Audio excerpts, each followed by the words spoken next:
thank you to everybody who's taken time out to join the webinar today.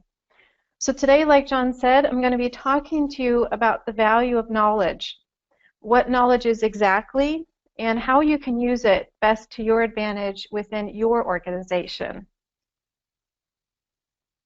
So before we get started, just a few housekeeping items. Everyone is muted. Also, you can submit any questions that you have during the webinar in the Q&A panel. We will take questions at the end, like John said, and we're also recording today's webinar, so the recording will be distributed as well. And just a little bit more about me. I do work with ComAround North America, and I have been in the ITSM industry for a little over 12 years. And actually, one of the reasons that I joined ComAround was that I've spent a lot of time working with ITSM tools. And I saw a lot of need for knowledge management and KCS practices and how these would solve so many different issues within organizations. And I became really passionate about knowledge management.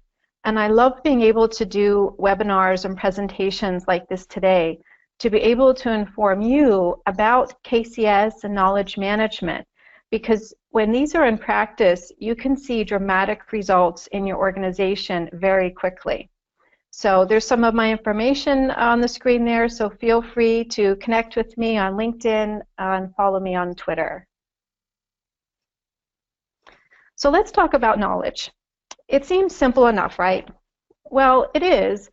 But why are so many people and organizations not really using it correctly? What if I told you that you were sitting on a gold mine? Would you mine it? What if the resource was knowledge instead of gold? Do you know how much expertise really exists within your organization, and how not leveraging and tapping into this is actually costing you thousands of dollars per day, week, and month? So in this webinar, I'm going to show you how this can actually be done. Now let's really start at the beginning.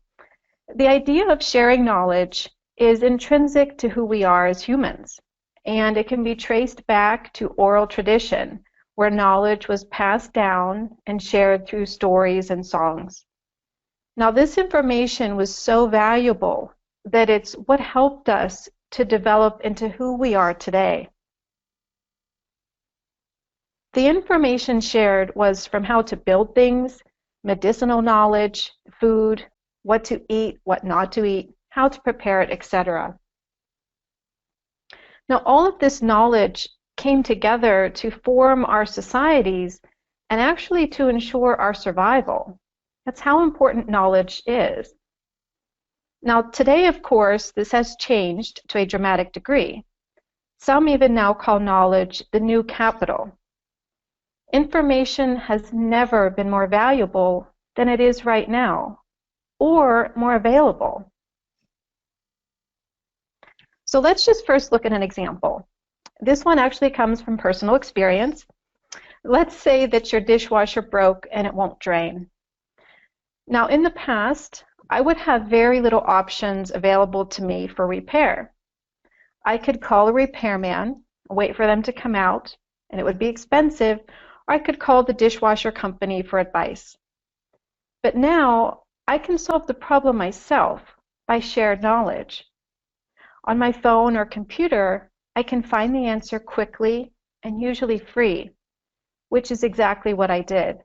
I Googled my problem, and within seconds, I found a video on YouTube where others had shared their knowledge on how to fix my exact problem. I could have also found information in forums where people share their fixes and ideas. Now in this case, my dishwasher was fixed within about 30 minutes and at no cost to me. So if you're not able to provide this level of knowledge sharing within your organization, no matter what industry you're in, both internally with staff and externally to customers, you'll fall behind your competition because users now demand and also expect this level of information and knowledge to be readily available to them. So how do we define knowledge in comparison to data and information? What's the difference? Here's a little example that I like to use. Let's say that tomorrow the weather forecast is 70 degrees with a 90% chance of rain. Now, if I tell this to my 8-year-old son, he's just going to look at me and he won't take much interest because it's only data to him. It's a set of metrics or numbers. If I tell this to my colleagues, then they'll most likely bring an umbrella to work tomorrow because it's useful information to them. Now, if I tell this to a farmer, he'll most likely be very pleased because his crops will be watered, and he can also plan ahead for any excess waterfall as well, which can be very important. This is valuable knowledge to him. It affects how he works and even his bottom line. So knowledge is valuable and useful information that you can act upon. So let's take this a step further and look at knowledge management. By definition, knowledge management is the process of creating, sharing, using, and managing the knowledge and information of your organization. It refers to a multidisciplinary approach to achieving your objectives by making the best use of your knowledge. When you practice knowledge management, it helps to eliminate bottlenecks and it improves your processes. The content that you have isn't always written from the customer's perspective. And the most common problem is that customers can't always find what they're looking for. Every service desk or support team in an organization is filled with service agents or knowledge workers. Now they're receiving so many requests every day that they're fighting fires all day rather than being proactive. They also tend to work by sharing their knowledge on each call with that specific caller, instead of sharing it with their whole team, where it can be much more valuable in handling customer calls. And also, they're working according to how they're being measured. So how many cases do they close? What's the time to resolution? And how many issues have been solved? I've actually asked service desk agents questions like, how valuable is your knowledge? Who manages knowledge in your organization? Where should you put new knowledge that you have? And most times, they're not really sure how to answer these questions. So this is where you can see that the gold mine, your agent's knowledge, isn't being utilized. So how can we do this? How can we collect all of the knowledge in your teams and make it available and useful? Most service desks and organizations think of knowledge management as an afterthought, something extra that's done in their spare time, as if they have any of that, and something that's done in addition to their work. But this really couldn't be farther from the truth to what knowledge management is. It should be part of how they're working and a part of their daily workflow. Knowledge is everywhere and it's at the heart of your service desk. It's how your agents should be responding to problems. Now, without sharing the knowledge, this can prevent a customer from finding an answer to their problem quickly, whether it's through self-service or speaking with an agent. Users want to solve their problem on their own, and if they have to call in, they want it solved quickly.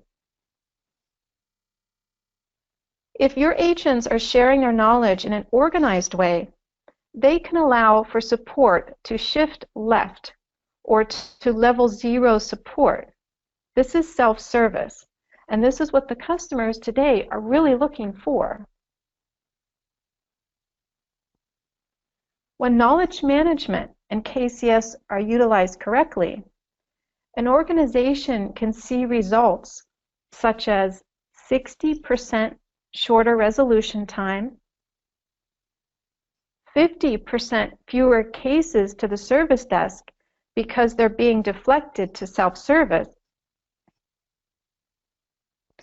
40% higher resolution rate, all of which affect your bottom line and save you a lot of time and money. As an example, only 7% of companies surveyed by HDI in their 2016 Practices and Salary Report are either not using or planning to use knowledge management. And these metrics here show as well that 55% of companies surveyed said knowledge management was a must-have technology. And 53% of organizations have already adopted knowledge management. So you can see by these numbers just how important knowledge management is. Now let's talk a little bit about KCS. Knowledge is the core of KCS, or Knowledge-Centered Service. This is a methodology that focuses on knowledge as a key asset in your organization. This is where knowledge articles are created as a result of problem solving. Now, KCS used to stand for Knowledge-Centered Support, but it was recently changed to Knowledge-Centered Service because it applies to all departments within an organization, not just support. So KCS addresses the service desk challenges, and it enables better internal and external knowledge sharing. Having a KCS-focused service desk allows your teams to respond to issues quicker and also resolve complex issues faster. It will provide consistent answers and also build better resources for learning. And of course, the very important enabling of self-service. A KCS-focused organization allows for better internal and external knowledge sharing, allows your teams to respond to issues faster,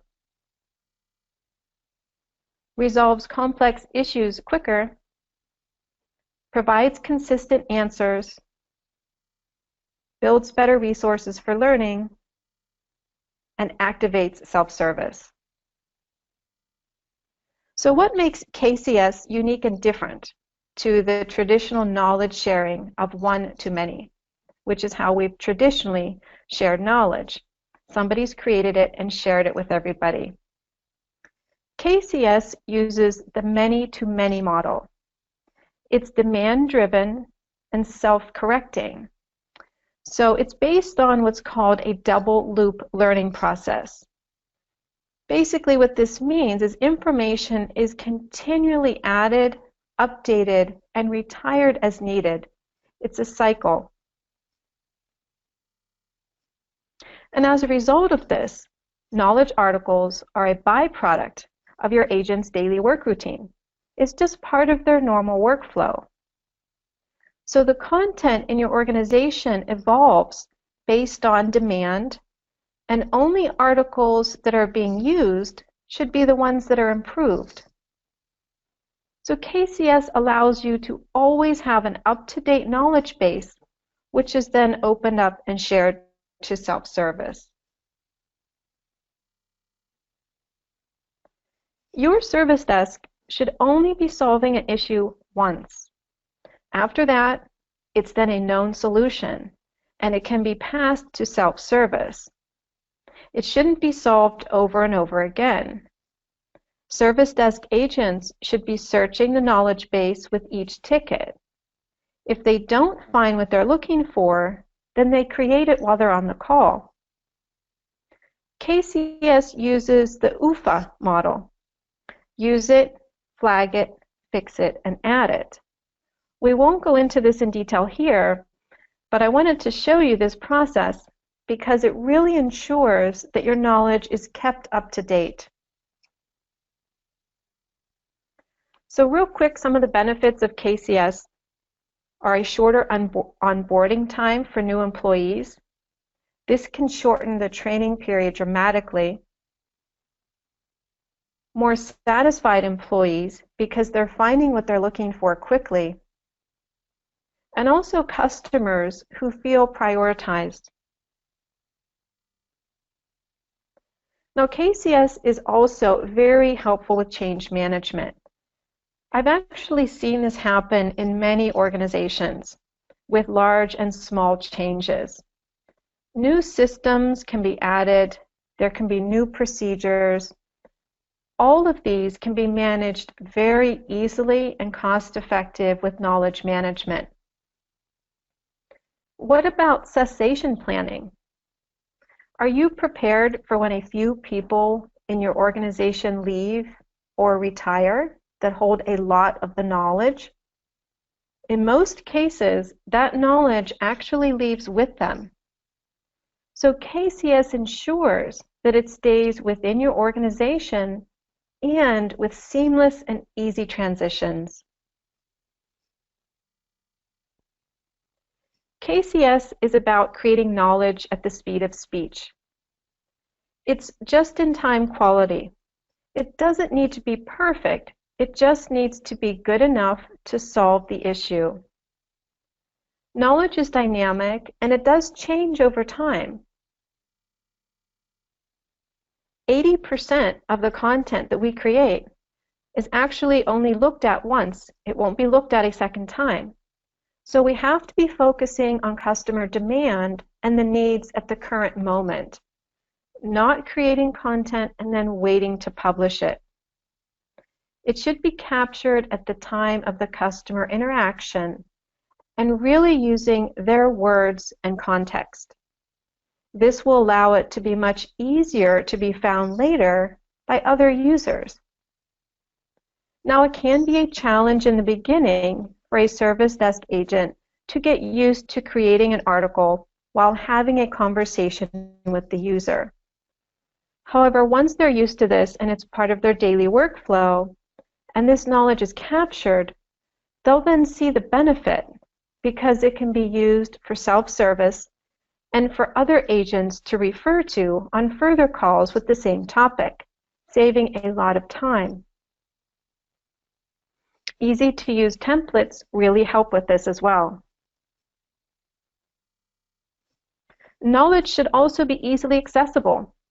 For example, while in a ticketing system, a knowledge base should be connected seamlessly within the ticket, making content available for the agent during the call.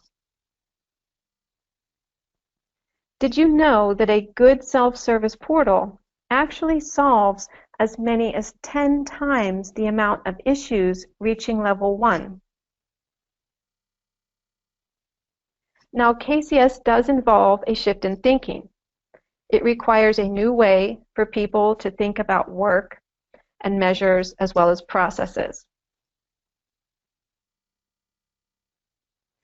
Service desk workers also have questions. They'll see a change in the way they work, but this is a positive change. They're much more satisfied employees. They're recognized for their contribution and expertise, and they spend their time on more complex projects. And they're taking calls and issues at level 2 and 3 support instead of handling the same redundant level 1 calls each day, such as resetting passwords, etc. Your service desk agents in your organization are very valuable. They're trained and they're very knowledgeable on their topics and content. So they want to make sure that they're being utilized by working on projects and level 2 and 3 support. Now with KCS, there are new ways to measure. So some of the recommended measures are customer loyalty and satisfaction, the total amount of resolved cases. so including those resolved by self-service. You can track how many calls were deflected from the service desk to self-service. Also, it's important to look at the metrics of self-service. How long does it take for a user to actually find their answers? And you can look at and actually measure the value of the reduced amount of incoming calls. One way to increase adoption of KCS in your service desk is by adding some gamification. Track who contributes articles, what their resolution rate is, and how many views they receive. You can use rankings, leaderboards, levels, or points. But the most important is make it fun for the service desk agents, and they'll be much more inclined to be involved. So now let's actually look at a case study.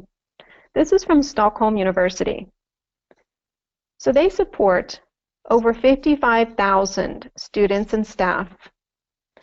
50,000 cases are annually received via phone and email. 375,000 are received via self-service, and 315,000 are resolved via self-service. So more than 83% of their cases are received through self-service today.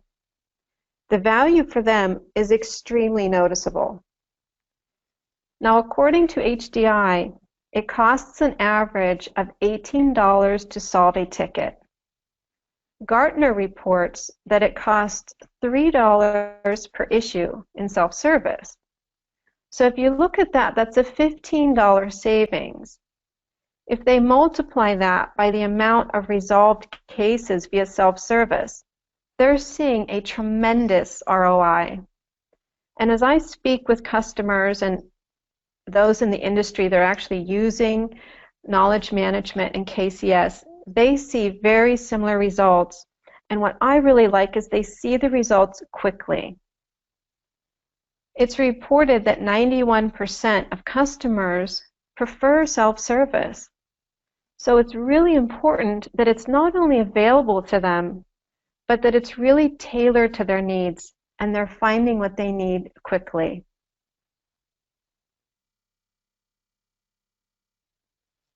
So a few tips to remember on your path to success. Over the years, we've heard the catchphrase, knowledge is power. But really, this should change to knowledge sharing is power. The more you share, others will reciprocate. And as an organization, you'll collectively know more and be more successful. So it's important to select the right tools to manage your knowledge and to keep it organized. Also, find the right key people in your organization to act as ambassadors and really keep up the momentum of sharing knowledge. And remember to make it fun. KCS is a journey. It's ongoing. It's not a destination that we're looking after.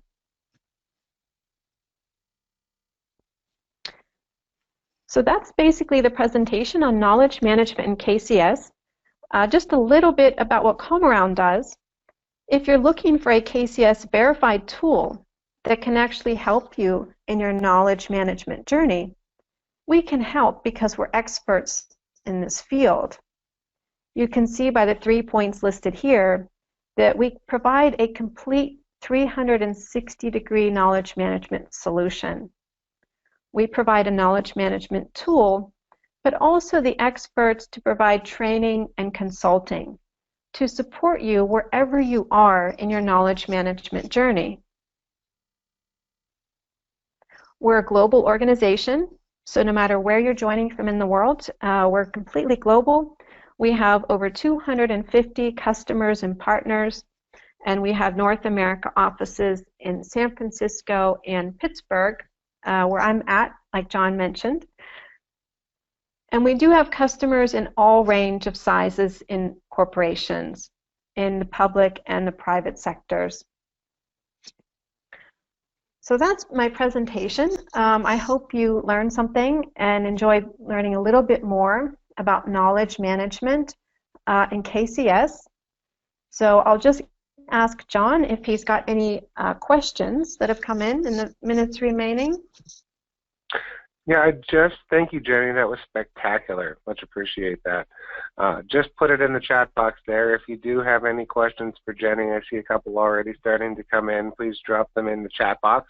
And we have 5 or 10 minutes here free to answer a couple of questions. And if we don't get to your specific question, know that we'll follow up with you individually to answer any specific things that you'd like to know further about knowledge, KCS, how it supports organizational change management. We covered a lot of great topics there, Jenny. Thanks. I do have a question that just came in. All right.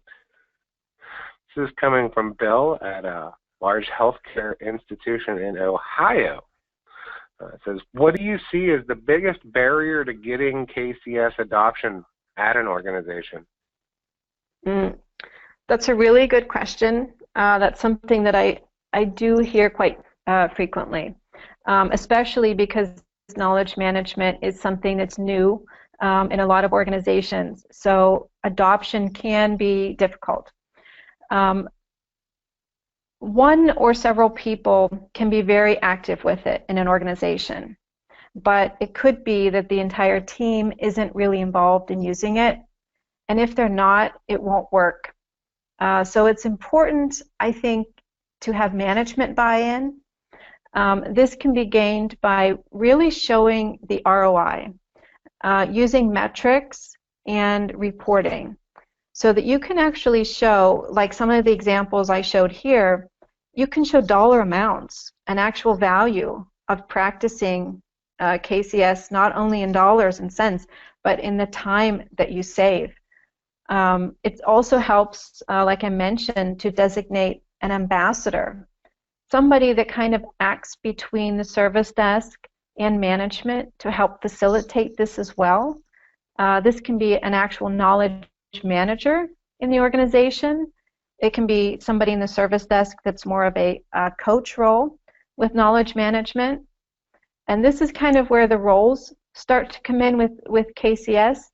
That's a little bit more involved discussing the roles, but yeah, that's a really great question. You know, it is something that's new, but the more, I think, you know, to summarize that in a short answer is to really show the ROI and the value in dollars as well as time saved.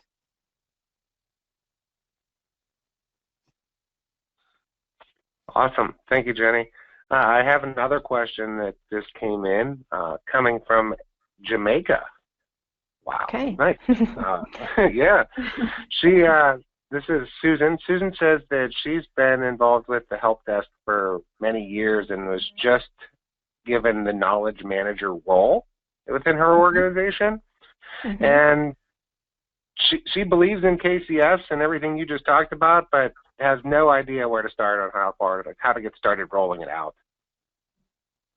That's, you know, I love questions like that, actually, because this is where I really like to be with people on their journey when they're just starting.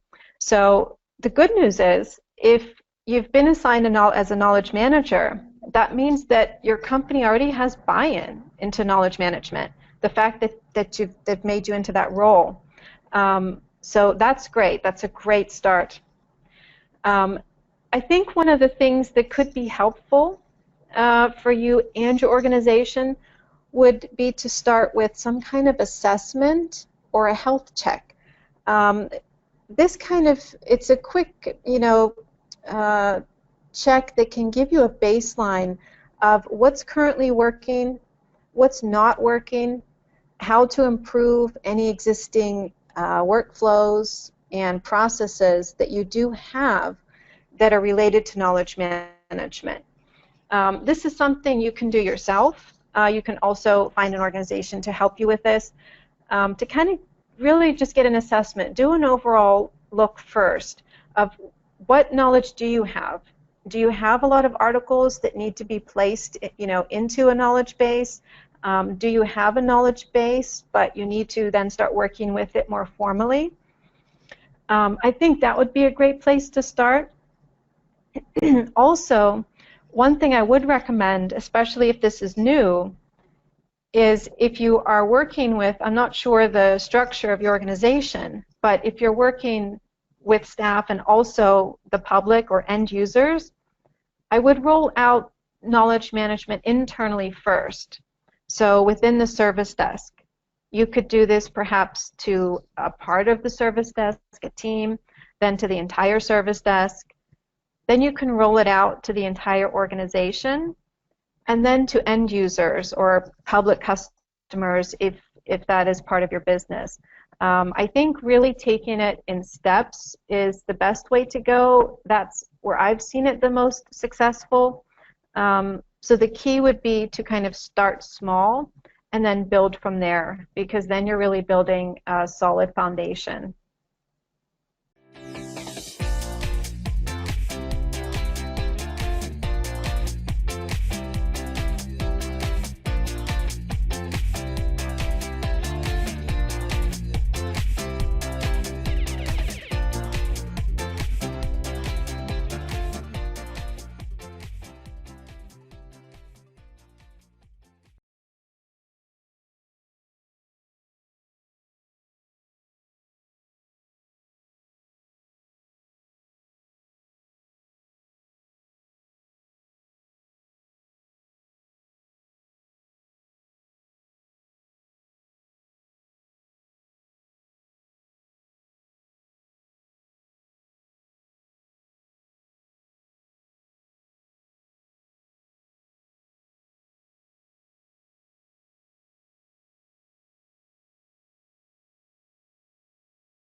everyone.